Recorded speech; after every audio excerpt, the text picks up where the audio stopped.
स्वस्तिक के बारे में हमने बहुत कुछ सुना और पढ़ा है।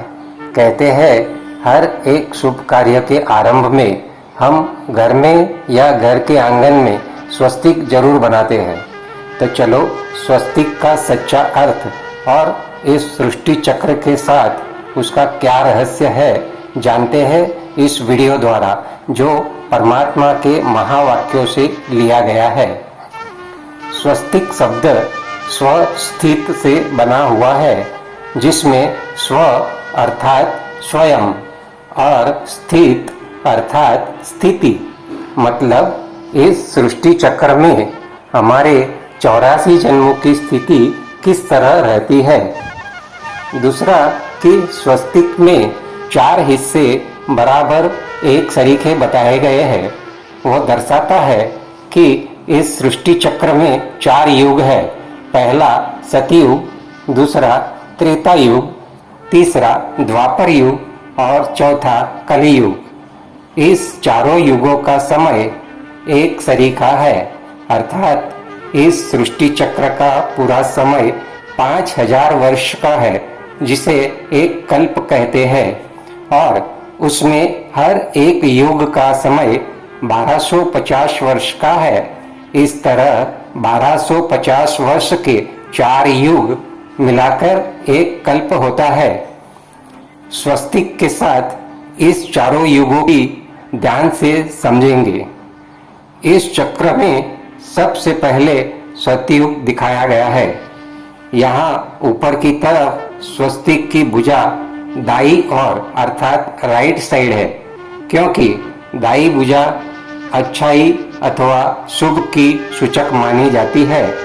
इस आदिकाल में श्री लक्ष्मी श्री नारायण का राज्य था, जिसमें एक ही धर्म, एक ही राज्य, एक ही भाषा होती थी।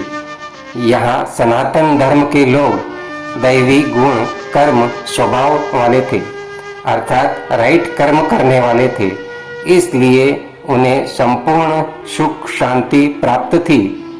यहाँ के लोग तब देवी देवता थे, सतो प्रधान थे। फिर त्रेता युग आया, जिसमें श्री राम श्री सीता का राज्य था। यहाँ भी एक ही धर्म, एक ही राज्य, एक ही भाषा थी। यहाँ दैवी गुणों की 2 कलाएं कम हो गई थी, इसलिए यहाँ स्वस्तिक की भुजा नीचे की ओर है, क्योंकि यहाँ मनुष्य सतो प्रधान से उतरकर सतो सामान्य अवस्था को आ गए थे। इस दोनों ही युगों में लोग सुख शांति पवित्रता से संपन्न थे, इसीलिए उसे स्वर्ग एवं राम राज्य भी कहते हैं। फिर द्वापर युग आया। अब सतयुग त्रेता युग की आत्माएं अनेक जन्म सुख भोगने के बाद वाम मार्ग में चली गई, अर्थात विकारों में वर्तने लगी। इसलिए यहाँ स्वस्तिक की भुजा बाईं ओर अथवा उल्टे हाथ है, क्योंकि बायां हाथ अपवित्रता अथवा अशुभ का संकेतक है। अब सृष्टि में आदि सनातन देवी देवता धर्म में गिरावट आने के कारण अन्य धर्म भी स्थापित होने लगे। उनमें से इब्राहिम द्वारा स्थापित इस्लाम धर्म, बुद्ध द्वारा स्थापित बौद्ध धर्म और ईसा द्वारा स्थापित ईसाई धर्म विश्व के मुख्य धर्मों में से है। ऐसे जहाँ एक धर्म, एक राज्य, एक ही भाषा थी, वहाँ अब अनेक धर्म, अनेक राज्य, अनेक भाषाएं होने लगे। अब मनुष्य अपने गुण कर्म स्वभाव से रजो प्रधान थे।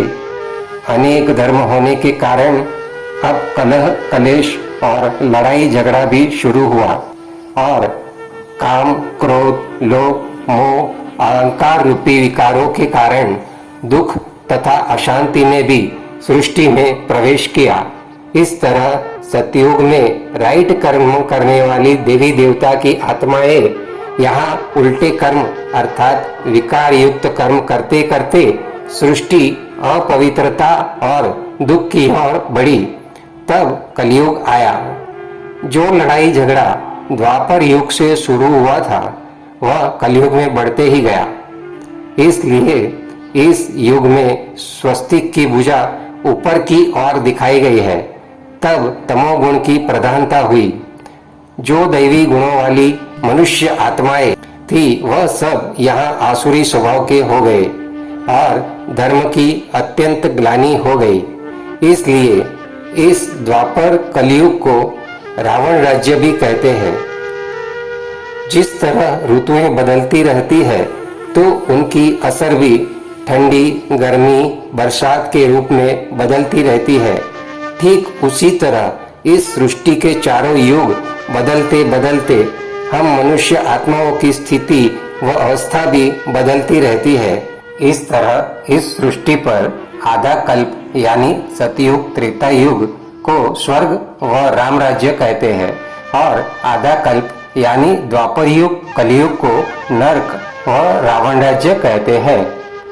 इस तरह हर 5000 वर्ष यानी एक कल्प के बाद यह सृष्टि चक्र में हूबहू पुनरावृत्ति होती रहती है।